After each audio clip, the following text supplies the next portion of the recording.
All right. Good morning, good evening, good afternoon, wherever you are in the world. My name is Josh.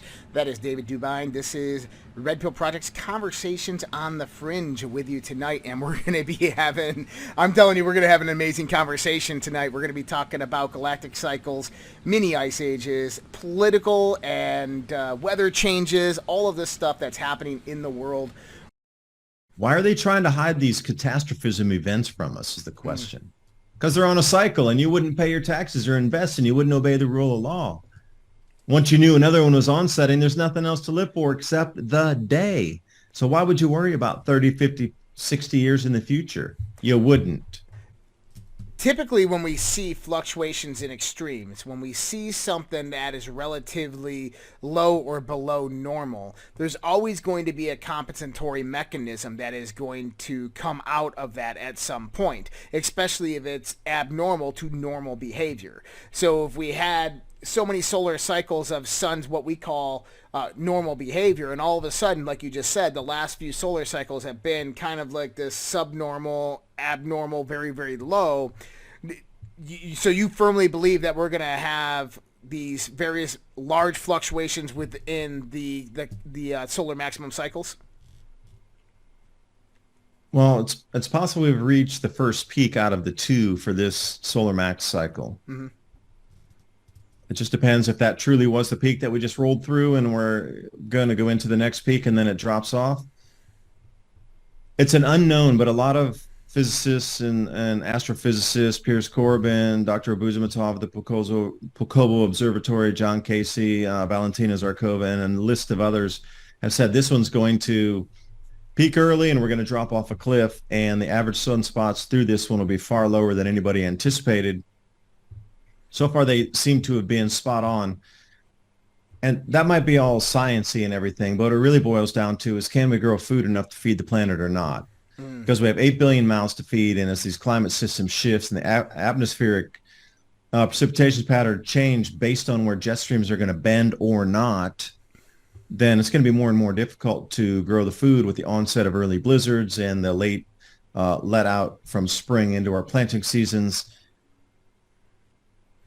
You know, what's affected by radiation?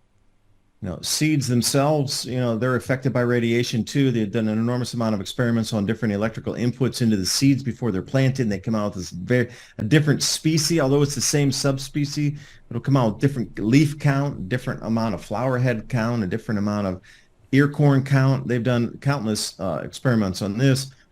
Frequencies into the growth patterns, you know, like as all of these things change, the plants themselves, as they're growing, are going to change. Mm-hmm. And the yield out of that will change based on physiological adaptations or morphs of the plants themselves.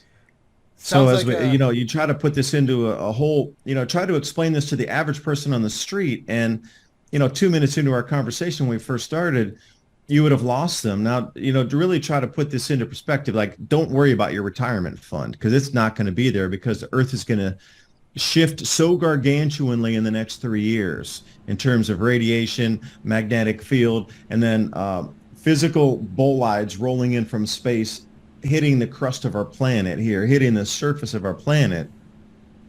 And now a quick word from C60 EVO. With spring around the corner, it's a good time to stock up on C60 EVO's breakthrough anti-aging products. Treat yourself, your skin, mental focus, and deeper sleep to C60 EVO organic edible oils, skin serums, and hair renewal. Using Nobel Prize-winning science, their lab manufactures and delivers pure C60 ESS60, the cleanest and most potent C60 products you'll find anywhere. Healthy food, clean water, exercise, and C60 EVO are your best defense for radiant health and longevity. Old dogs can learn new tricks. Cats love it too. Everyone benefits from C60 EVO. Enjoy 15 to 20% off your order for subscriptions and collection sets. Also, use the special code ADAPT2030 to take 10% off your order at checkout. I've used these products. I do believe in them. Also, feeling is believing, and they've got you covered. C60evo.com/ADAPT2030 Click on that link in the description box below. And now on with the video. That the disruptions will be so vast across every nation that there will be no structured economy as you understand it anymore. Like value of something will remain the same, of either labor or food or gold or silver or skills, that will remain intact. But everything else is this internationalized system of finance will not.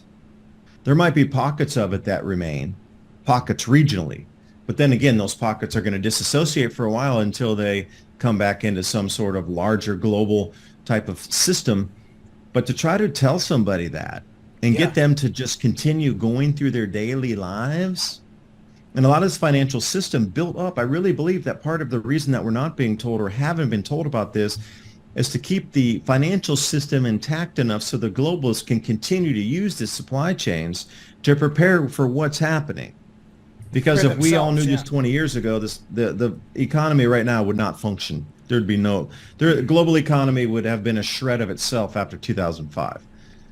Now, it seems like a good reason to incredibly reduce the population of the planet prior to this event if you knew that you're not going to have enough food to feed 8 billion people.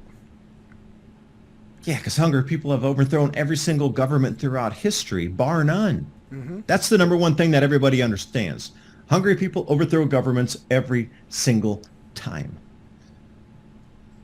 So you might as well have a switch that goes off before that event happens to where the population is greatly reduced. It doesn't matter who was responsible for it. There'll be no one held accountable because the courts and the political systems and economic systems will all be gone.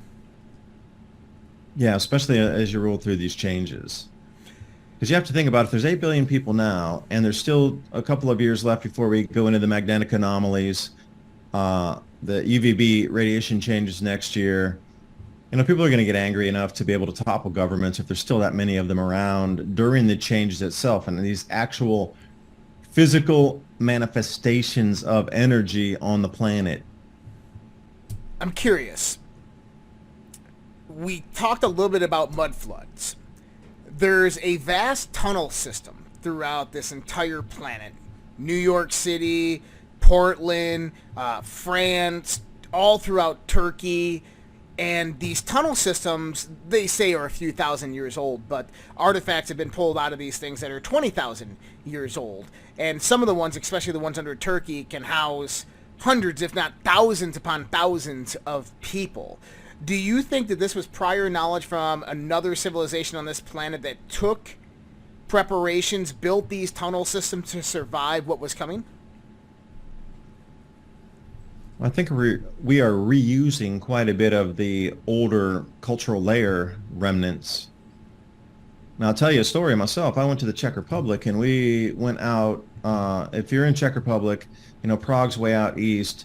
If you go to the west out there before you cross the Austrian border, there's a place called Neumo, Znomo, Neumo. And this place had an underground city, which I'd never heard of before. That thing housed 20,000 people, and it connected to another valley, which housed another 40,000 people.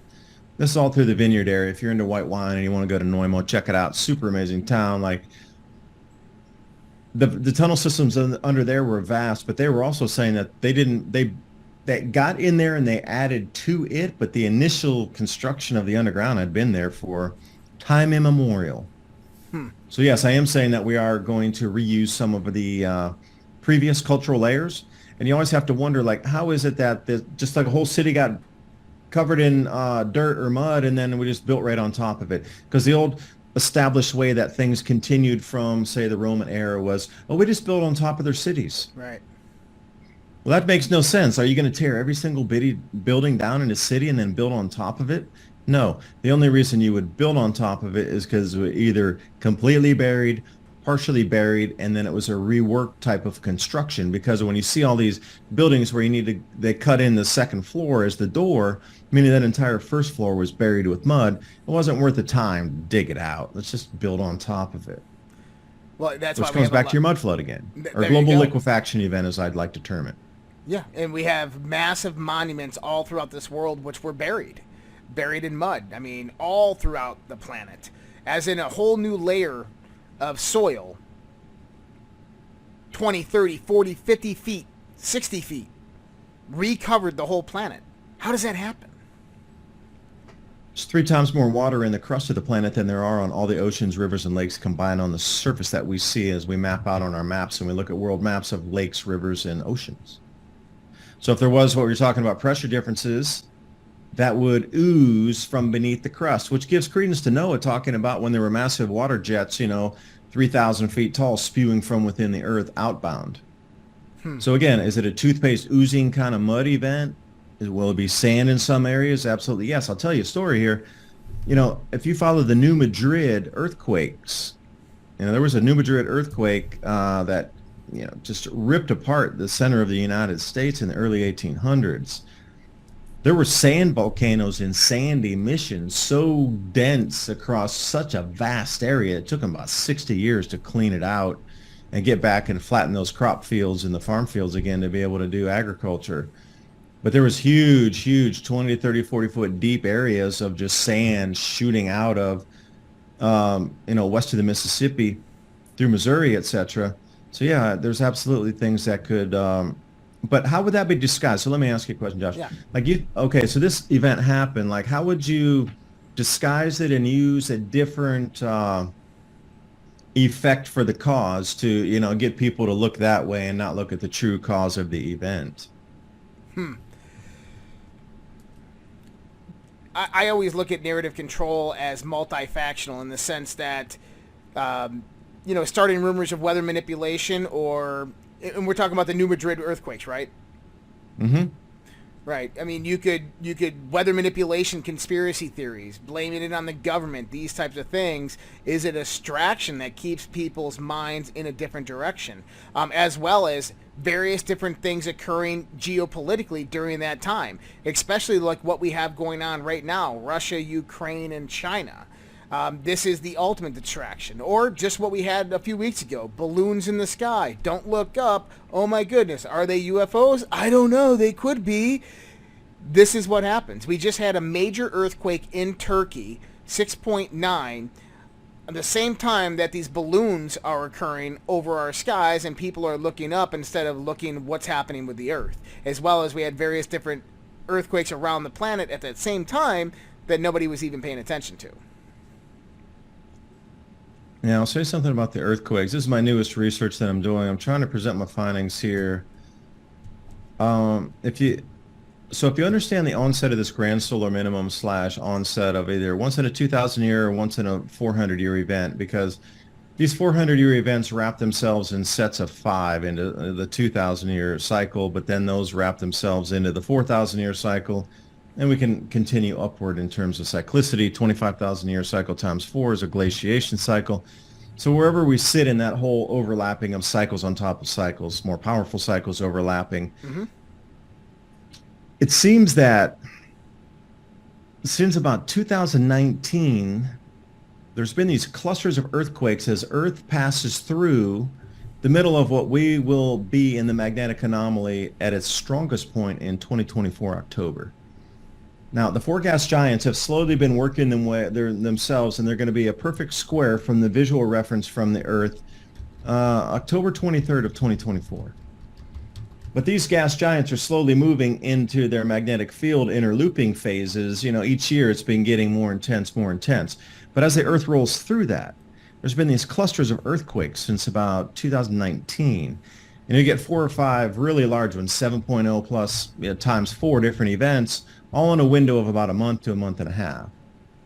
On one, as the Earth passes through that, but then it moves around the sun on the backside, and we'll get another cluster of quakes. You get, 4, 5, 6 really big ones right in that 1.5 month period of clustering.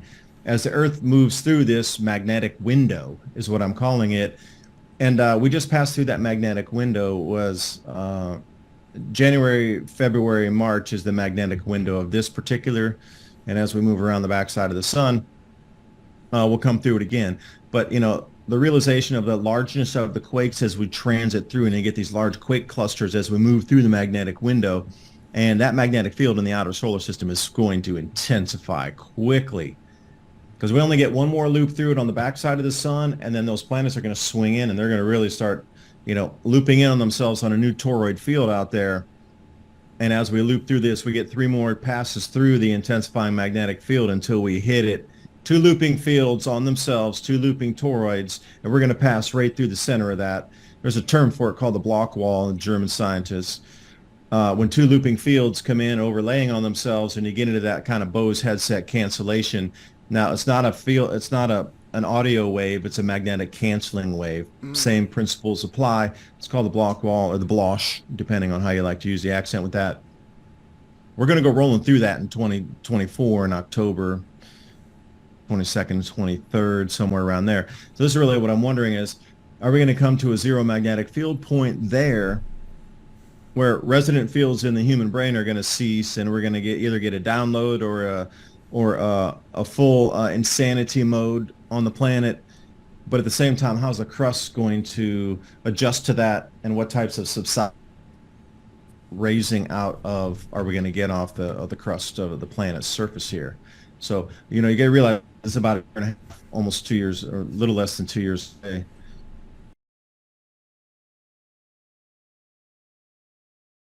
Yeah, it's interesting too, because we know that we're due for a magnetic reversal. We're a few 100,000 years overdue for that. I was looking at the Carrington event, which was one of the last really, really big geomagnetic events that we had on this planet. That was about 164 years ago. And we were talking about cycles within cycles. I mean, you have the 11, 12-year solar cycle, and if you do an exponent of that, you get 144 years for one of these big super cycles. Of which I think we're overdue for. And so we're coming into that right now, potentially, where this could happen. And if we go into that zero canceling field, like you said, there's going to be a massive bombardment of cosmic radiation coming into the planet during that time. What could be the effects of that specifically on the planet? I mean, obviously, is this going to produce an electromagnetic pulse type of event? Is this going to produce a Carrington type event, where kind of very similar to an electromagnetic pulse type of event? Is this going to produce cataclysms, earthquakes? Is this the big event that we think that the globalists are looking for and waiting for? The cosmic rays themselves and the sun would be 2 separate variables that would have the impact. So a step-down magnetic field on the sun would allow more cosmic rays to come in. So let's say we come into a super bombardment cosmic ray event. The quartzite rock would have a huge effect. So that would be affected first. So if you're looking for seismic zones with quartzite rock in there, that would definitely have the largest impact and effect. Proven, there's thousands of peer-reviewed research papers on the effects of cosmic rays and quartzite rock and the Paleozoic effect, which you're referring to. So you would definitely see either more volcanoes in this type of rock layering through the, however many miles down you're going into the crust, or the tectonic effects that would also be in that area along a fault zone, depending on what the crustal composition was. But the sun itself, the magnetic field, a step down, in my opinion, would be 2 separate things. You're talking about cosmic rays, right, although the amount of cosmic rays that could be let in would also be a variable of how strengthened the solar magnetic field was. But on the physiological side of the human, or even just any species of plant or animal on the planet, like, evolutionary leaps and magnetic reversals. This is a book Robert Felix wrote, who I used to know him before he passed. He was saying that there's at times these massive bombardments of cosmic rays, that there's an instant upgrade or an instant shift. That's why there's no fossil record of a jump from one species to another, right, because it was radiation based. And then we start to look at this and scratch the head and say, all right, if we come into something even on a very, very, very, very light version in 2024, how will the human react to this? That's the main thing, is how is our brain going to handle extreme low magnetic field, if not a zero magnetic field, and increased radiation on the cosmic radiation side? So we have these 2 variables pushing on how the human will react to this too. It doesn't have something to do with try to nullify or prevent the effect of the upgrade, because I have a few discussions with people, and they say, perhaps when we come into the zero field, that's where the download comes in, like I was about to say, yeah. the consciousness from the great creator is like pushed in on a zero magnetic field, and that is the upgrade. And after the field reestablishes itself, that's the new baseline minimum of that download. And I'm trying to explain it in words that people would understand, So versus the universal consciousness flow that will allow you to uptake information, integrate information, upgrade DNA in a zero magnetic field. There's no other time will zero magnetic field, which only occurs once every 2,000, 4,000, 12,000, or 25,000 years. So, love that, because in that one cycle, the galactic cycle that I was actually talking about before, that rebirth cycle that happens after we hit that winter point, we start moving back up, we change polarization. Yep, and I talk about it like this, is that think about the Earth as a radio station that's picking up 103.5. Mostly all the people on this planet are resonating with that Earth's primary frequency, which is determined by the position in the solar system, its position in the galaxy as per the galactic center, and all the other objects that rotate around it and all this other stuff, but primarily where it is in that galactic flow of things. And if so we think about it as like 103.5 FM, most people are on a bell curve average in the with that. Some people are at 99.5. We know those people. They're fucking idiots, right?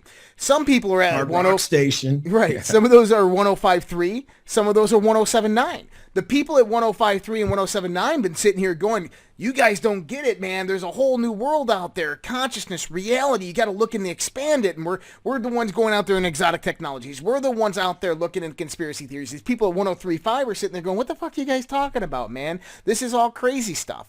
Well, what happens is this planet now is going through this change. As you were just talking, the Schumann resonance is fluctuating.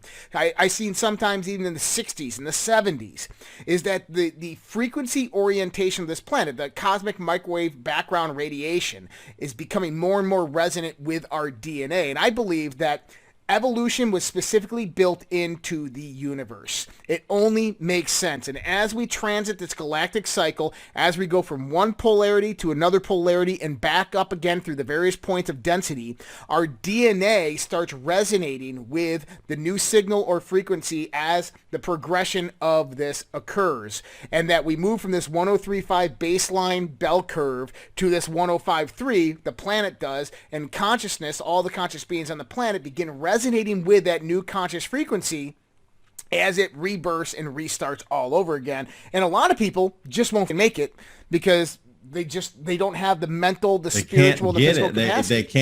They can't even accept the new frequency. Agreed. So that's how I. That's a good way to put it. Yeah. And I will say one thing: as we're starting to move through these changes, you're going to start to hear and see things that just might be out of the glint of your eye. Like you might see something over here. We're like, whoa, what was that? I never saw. The frequency field's going to change, so your visual spectrum should change as well. Your auditory spectrum is going to change as we're moving in this to the next, 1.5 to 2 years here. You're going to start, and that might actually make sense of, blend those where suddenly they're in range. And this is, we come back into myth and legend again. Forget the plasma and the squatter man.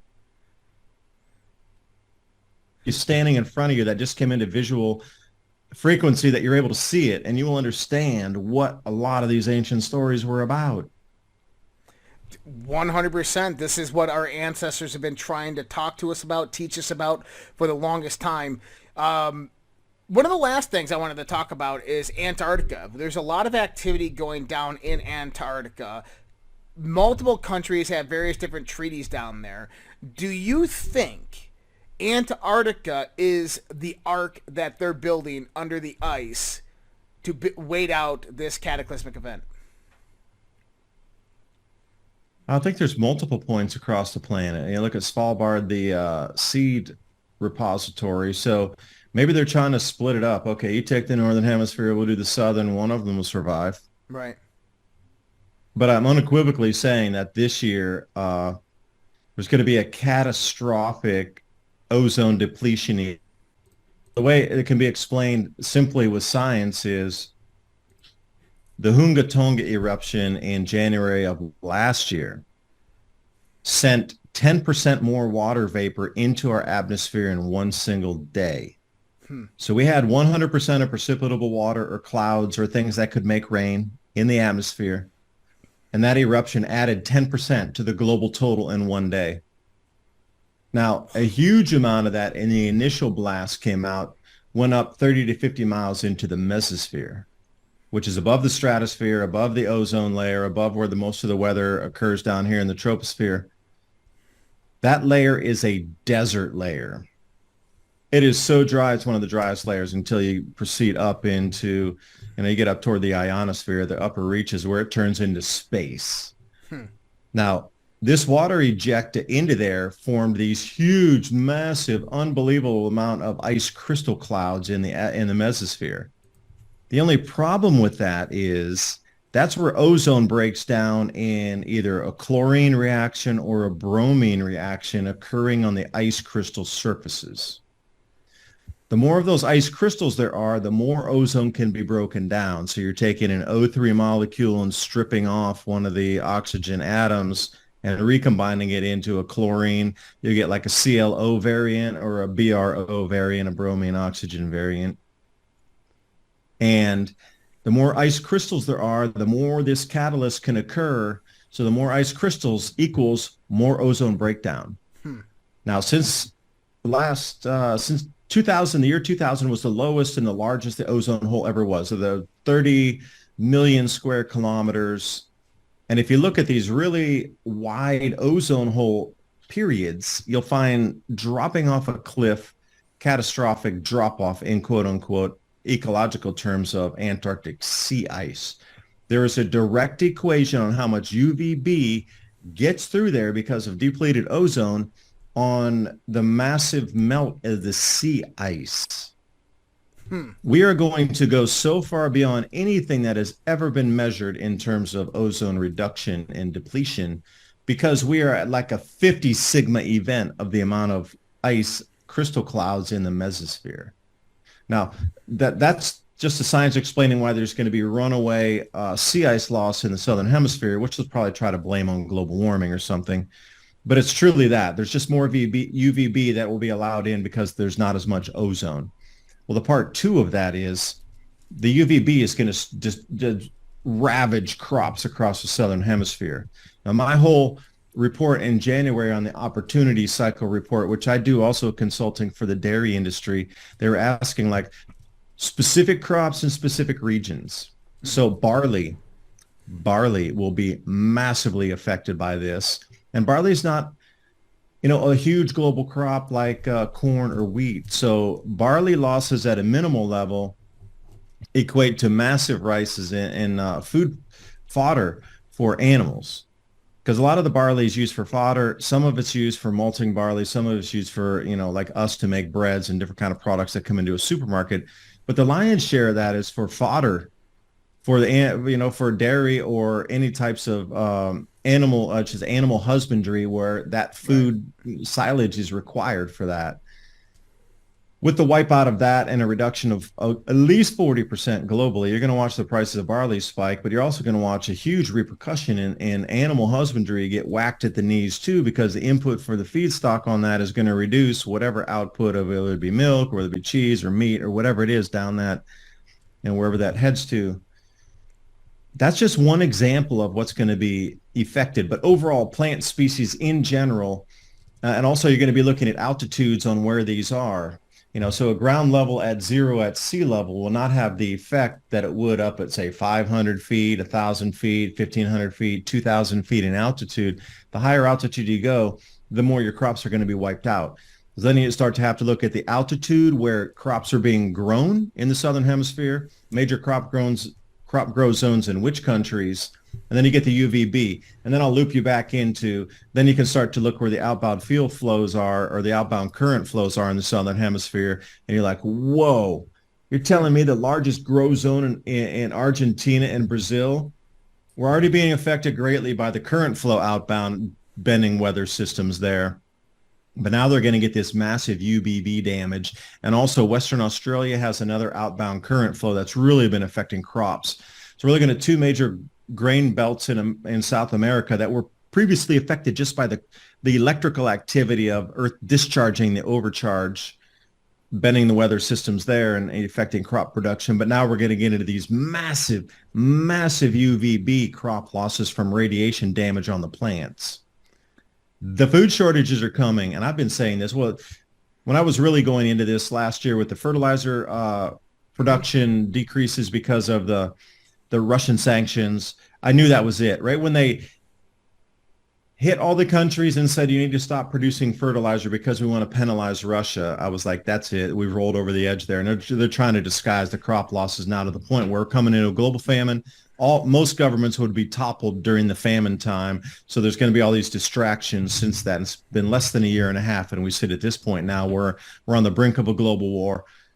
And the crops from this year forward are going to be way less and way less and way less. So thanks for letting me ramble there. I just maybe went over that. No, it's fantastic information because I think it's something that people definitely need to hear. We actually run a private social network outside of this, and that's a lot of what we talk about on our private Zooms is like my brother, he homesteads. We got homesteaders that come in and they talk to us and try to tell us and what we should be doing. My big thing is I just moved from Denver, Colorado to Bodunk country, Minnesota. And it went from, living in a city of 100,000 to living in a city of 2,000. And I'm at home here. This is perfect. Even though it's Minnesota, I grew up in the Northeast. I'm okay with the weather.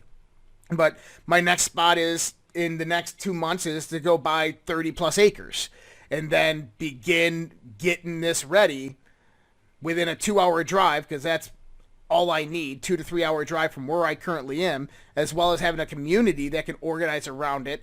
I was telling people, go out to your butcher, go to a CSA, talk to them. Say, hey, look, if something does happen to the economic system, if society does begin to degrade or collapse, what are the things that you're going to need in a barter and exchange system? These are the type of things that we should be doing right now, making these deals and negotiations, going out there and developing these relationships for when this does happen. We don't need to come up with a plan. All we have to do is execute it. Yeah, and these communities are going to come together almost instantaneously after this event happens, because you can't tell me you're going to go into a very food lean time, collapsing economy, and people are just going to sit there and go, no, I'm going to stay by myself. Of course not. Just humanity has been through such trials and tribulations over the last 12,000 years alone, let alone the last 400,000 years of glaciation, entry and exit and cataclysms and these sort of thing. Just think about humans are going to come together and people are going to come together to help each other, because our survival is going to be relying on us helping each other. There's no way, shape, it's impossible. I'm absolutely going to say impossible. If you think with just two of you, you're going to survive on your own and grow all your own food and do all these things and fix everything, it's not going to work. Yeah. You need a good 200 people, around 150 people to share skills to be able to get this. But I'm telling you, absolutely, it is going to happen organically out of the need to stay alive. Yeah. That people are going to come together. Now, in the beginning, there's going to be some mischievous characters in there that will be eliminated quite quickly. But after that, like upheaval period, there's going to be a subsidence and a smooth period where people will work together. It's just a lot of elements will need to be eliminated during that transition period who try to overtake or just strong arm resources during that time. And see, that's the whole thing. You're going to have to mentally make these choices before you even get into that situation. You're absolutely going to need to. Yeah. But just on the hopeful side, humanity always has and always will come back together again to help each other to survive through. Or else we wouldn't be here with 8 billion people having this conversation hadn't we done that the last 50 of these events. I think it's just the default nature of humanity is to come back in when there's nothing. The economy will mean nothing whether you live in a 50,000 square foot house or if you're living out of a barn you built yourself or whatever. If you're living in your car, it won't even matter. Even if you're homeless, it will not matter at all. You're still alive and you still can contribute. So those kind of socioeconomic things that divide us so much now will mean absolutely zero. You're either going to eat today or you're not. All of us are going to eat today or we will not. And it's going to be about working together to then, bring us through and keep that as a hopeful message, because I have people write in, they just want to check out. I'm like, no, you need to stay here. Please, please, please stay with us. Please stay here. I need you here now, because it's going to be a collective of everybody coming together and just kick this darkness back for another few thousand years once we win this battle and move through and actually reestablish a society that works again with common sense, common law, and us staying on the side of common sense to run the society versus this clown show that we've wound up in. But again, it could be electromagnetic field changes.